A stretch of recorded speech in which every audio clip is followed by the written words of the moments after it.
आज शनिवार का दिन है जिस दिन अपन इस दरिद्रता से मिलने के लिए पीपल के पेड़ के नीचे आए हैं। हिंदू धर्म में ये दिन पीपल के वृक्ष के लिए पूजनीय होगा। जो भी शनिवार के दिन पीपल के वृक्ष की पूजन करेगा, दूध चढ़ाएगा या मिष्ठान का भोग लगाएगा, लक्ष्मी और नारायण उसके घर में प्रवेश कर जाएगा।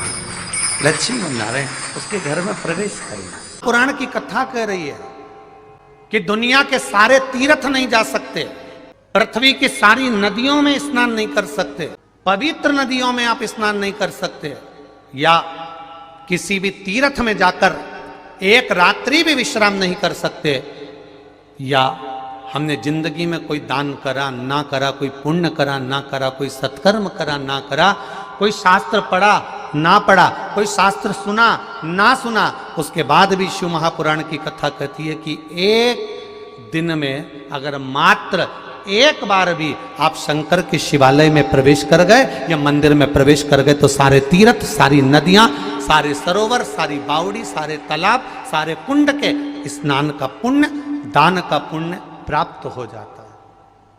केवल शिव तत्व को प्राप्त कर लेने। शिव महापुराण की कथा कह रही है कि घर में जो दिया होता है वो दीपक भी कोई साधारण नहीं होता, उस दीपक की भी महत्वता है, उस दीपक का भी वर्णन है। महाराज एक बात और बहुत अच्छे से सुनिएगा, शायद आपकी जिंदगी को सवार हो, शायद आपके जीवन को सवार हो। मेरी जीजियों, मेरे जीजाओं, मेरी बेटियों, बेटाओं, कभी मौका लगे शंकर भगवान के शिवलिंग के पास में आप बैठे हैं। यहां तक शास्त्र कहता है कि घर में अगर किसी को बहुत तेज बुखार आ गया है, बहुत तेज बुखार, और बच्चा उस बुखार में तप रहा है, बहुत तप रहा है, महाराज तुम जिस दिए में भगवान की आरती उतारते हो, जिस दिए से तुम भगवान की पूजन करते हो, कभी मौका लगे और आप पूजन करने के लिए गए,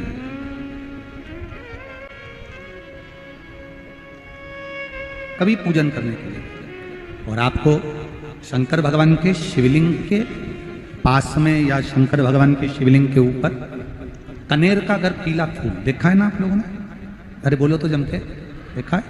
कनेर का यदि पीला फूल शिवलिंग के आसपास में या शंकर भगवान के ऊपर कहीं रखा हुआ भी दिख जाए, विषम परिस्थिति हो, बहुत हिम्मत ना हारते हुए, तभी भगवान अकेले में एकांत में आप पहुंचे उनके पूजन के लिए, कनेर का पुष्प वहां रखा है, चाहे वो जलाधारी पर रखा हो, चाहे वो शिवलिंग के पास में रखा हो, शिवलिंग पर रखा हो, उस कनेर के पुष्प को अगर आप 5 जगह का स्पर्श कराकर अपने हृदय की बात कहकर वापिस महादेव को समर्पित कर देते हो तो भी मेरा महादेव तुम्हारे दुख का निवारण कर देगा। अब वो 5 स्थान,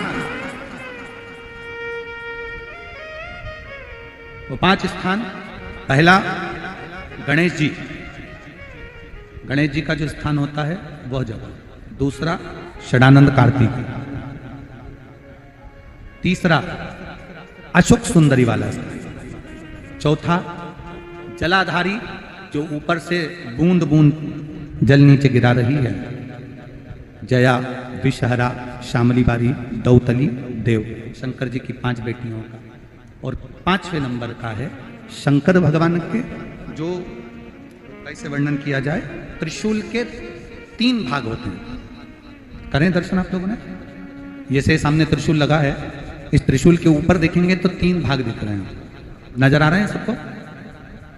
त्रिशूल का जो 3 भाग होता है, उस 3 भाग का जहां ज्वाइंट होता है, जहां मिलता है, एक जगह पर देखो तीनों भाग एक जगह पर मिले हुए, 3 भाग का जहां मिलन होता है, 5वां स्थान, ये 5वां स्थान, यहां पर स्पर्श कराकर शिवलिंग पर अपनी कामना कर कर श्री शिवाय नमस्तुभ्यम कहकर बाबा से अपने मन की बात कहकर जो समर्पित कर देता है, हम 3 महीना भी नहीं कहेंगे, हम तो कहेंगे अगर ज्यादा दुख है 3 दिन इंतजार करना, मेरा बाबा उस दुख को मिटाएगा। 3 महीना बहुत दूर, पर करना है दिल से। और कई तरह के दीपक होते हैं, दीपक का भी विधान वर्णन किया गया, उस दिए का भी वर्णन किया गया। यहां तक शास्त्र कहता है कि घर में अगर किसी को बहुत तेज बुखार आ गया है, बहुत तेज बुखार, और बच्चा उस बुखार में तप रहा है, बहुत तप रहा है, मारा, तुम जिस दिए में भगवान की आरती उतारते हो, जिस दिए से तुम भगवान की पूजन करते हो, उस दिए की बत्ती को नीचे डाल दीजिए और उस दिए को पानी की बाल्टी में धो दीजिए। कौन सी बाल्टी में? जिस बाल्टी के पानी से आप बच्चे को स्नान करा सको। मारा, केवल भगवान पर से ले जाकर, पास में से ले जाकर उस बाल्टी में थोड़ी देर डाल दो और उस बाल्टी के पानी से उस बच्चे को स्नान करा दीजिए। 15 से 20 मिनट, आधा घंटा लगेगा बच्चे का। बड़ी बेचैन दिख रही हो तुम, क्या बात है?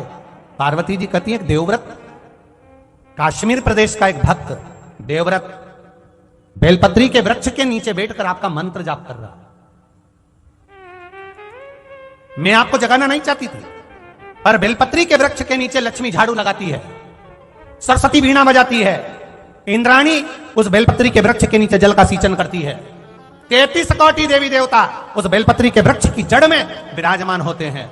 इसलिए देवव्रत एक बार पंचाक्षर मंत्र बोलता है तो वो 33 करोड़ बार गिना जाता है, ऐसा बेलपत्री का वृक्ष होता है। बेलपत्री के वृक्ष के नीचे एक बार अगर भगवान का नाम लिया जाता है तो वो 33 करोड़ बार, 33 कोटि बार गिना जाता है। एक मंत्र केवल नमः शिवाय, ओम नमः शिवाय, नमः शिवाय, ओम नमः शिवाय, 33 कोटि बार गिना है, 33 कोटि। कितना सुंदर लिखा है। फिर वही वाली बात आ गई जो पहले कथा में कहा, अपने लिए अच्छा वाला घी छाट के लाना, अच्छी कंपनी का लाना, और जब यज्ञ करने बैठे, पूजन करने बैठे, हवन करने बैठे, भगवान का कोई पाठ पूजन करवाई, पूजा वाले दुकान पे बोलना कि पूजा का घी चाहिए। तो वो पूजा का सामान बेचने वाला भी चतुर था, उसने पूजा का ही घी दिया। तो इन्होंने पूछा, भैया ये घी कितने का? तो क्या 80 रुपए का? तो 80 रुपए का आधा किलो? तो क्या पूजा का है? भारत की भूमि पर, इस मृत्यु लोक में, पूरे विश्व में ऐसे कई घर हैं जिनके घर में गुजारा करने के भी आफत है।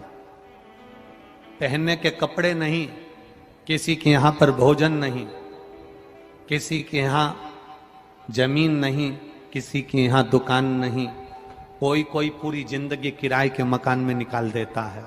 नहीं,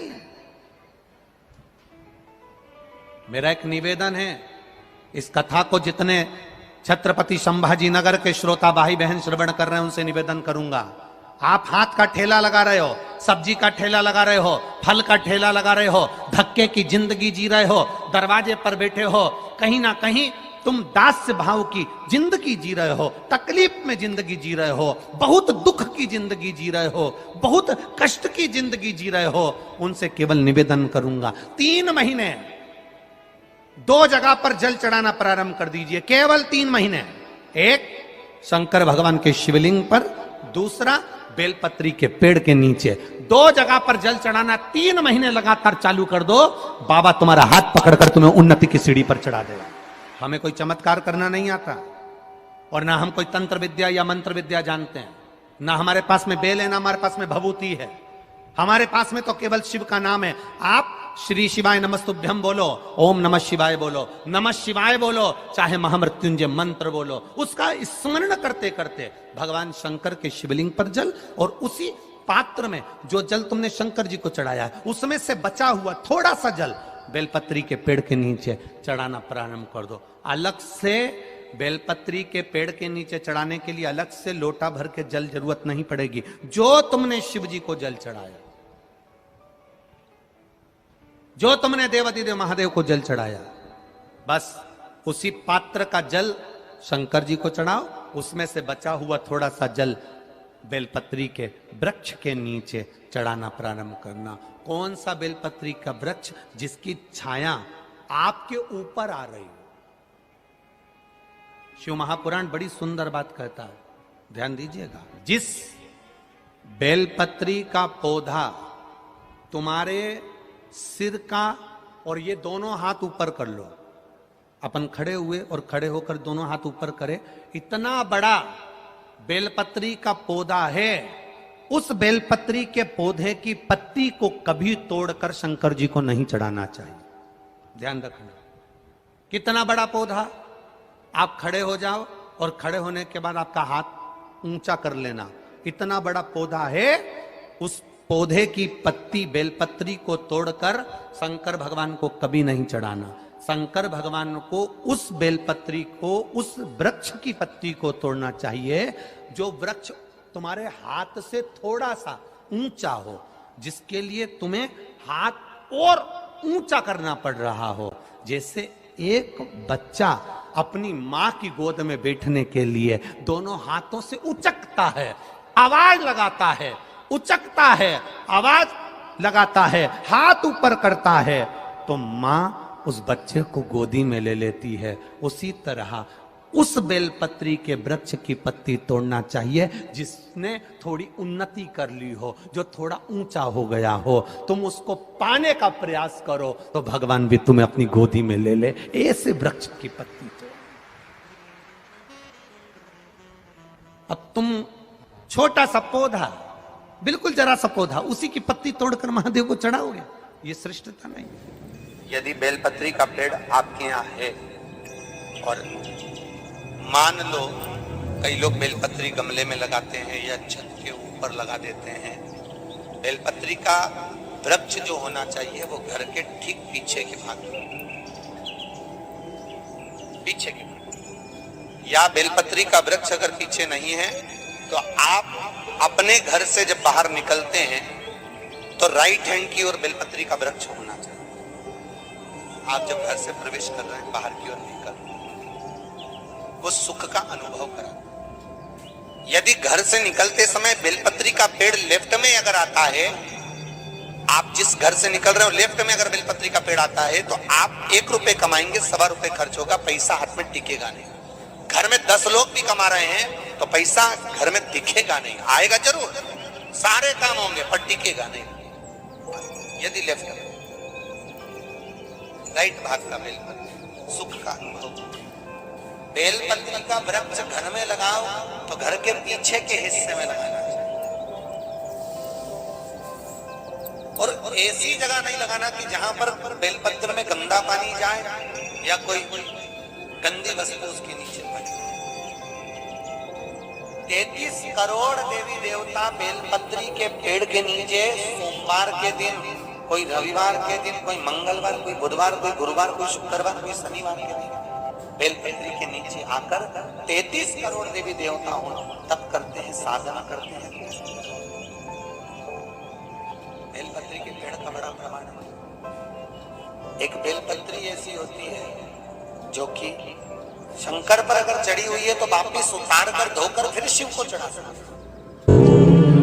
किसी व्यक्ति से कोई काम करवाना है, वो काम नहीं कर रहा, कोई फाइल आगे नहीं बढ़ रही है, कोई कार्य अटक रहा है, या फिर कहीं रुपया पैसा अटक गया हो, नहीं निकल रहा हो, तो एक जल के पात्र में जल भरकर 5 बेलपत्री शिव जी को समर्पित कर कर कुंदकेश्वर महादेव का नाम लेकर एक सफेद पुष्प बेलपत्री के ऊपर जो शिव जी को चढ़ाई है उस पर समर्पित कर कर जल जो लेकर गए हो, अपनी उस कामना को कर कर कि मेरा ये कार्य अटक रहा है, ये कार्य नहीं हो रहा, कुंदकेश्वर महादेव का नाम लेकर धीरे धीरे जल की धार चढ़ाइए। और एक बात हमेशा याद रखना, फिर निवेदन कर रहे हैं, अच्छे से समझ लेना, शंकर जी पर जब जल चढ़ता है, शिव जी का जब अभिषेक होता है, शंकर जी पर जब जल चढ़ाया जाता है, दूध चढ़ाओ, जल चढ़ाओ, कुछ भी चढ़ाओ, पर एक बात का स्मरण अपने जीवन में होना कि इतने ऊपर से मत चढ़ाना कि जल चढ़े और छींटे आपके ऊपर।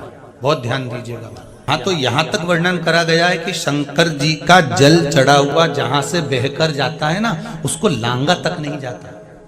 यहाँ लांगते हैं क्या? नहीं ना, परिक्रमा भी करेंगे तो वहीं से लौट कर वापिस इधर जाएंगे। शिव जी का जहां से जल बहकर जा रहा हो, चढ़ा हुआ जल जहां से बहकर जा रहा हो, उसको लांगा तक नहीं जाता। और कई लोग बड़े बड़े आनंद में शंकर जी पे इतनी ऊपर से जल चढ़ाएंगे तो वो छींटे पूरे अपने ऊपर आना चाहिए, शरीर पर आना चाहिए। नहीं नहीं, उसका दोष है हमारा, उसका दोष है। आप भगवान को अगर जल चढ़ाओ, दूध चढ़ाओ, तो मान लो अगर जैसे एक सरल भाषा में समझ लो और अच्छे से, कि जैसे ये शिवलिंग है, शंकर जी का ये शिवलिंग है। और आप जल चढ़ा रहे हो तो इतनी ऊपर से छोड़ोगे तो पानी का छींटा तो अपने ऊपर आएगा, पर वही जल, वही दूध, वही सामग्री आप शिवलिंग से थोड़ी सी दूरी बनाकर अगर आप समर्पित करेंगे तो बाबा उसको स्वीकार भी करता है और आनंद की अनुभूति भी होती है, कार्य में सिद्धता भी आती है, कार्य में उसकी सिद्धता भी।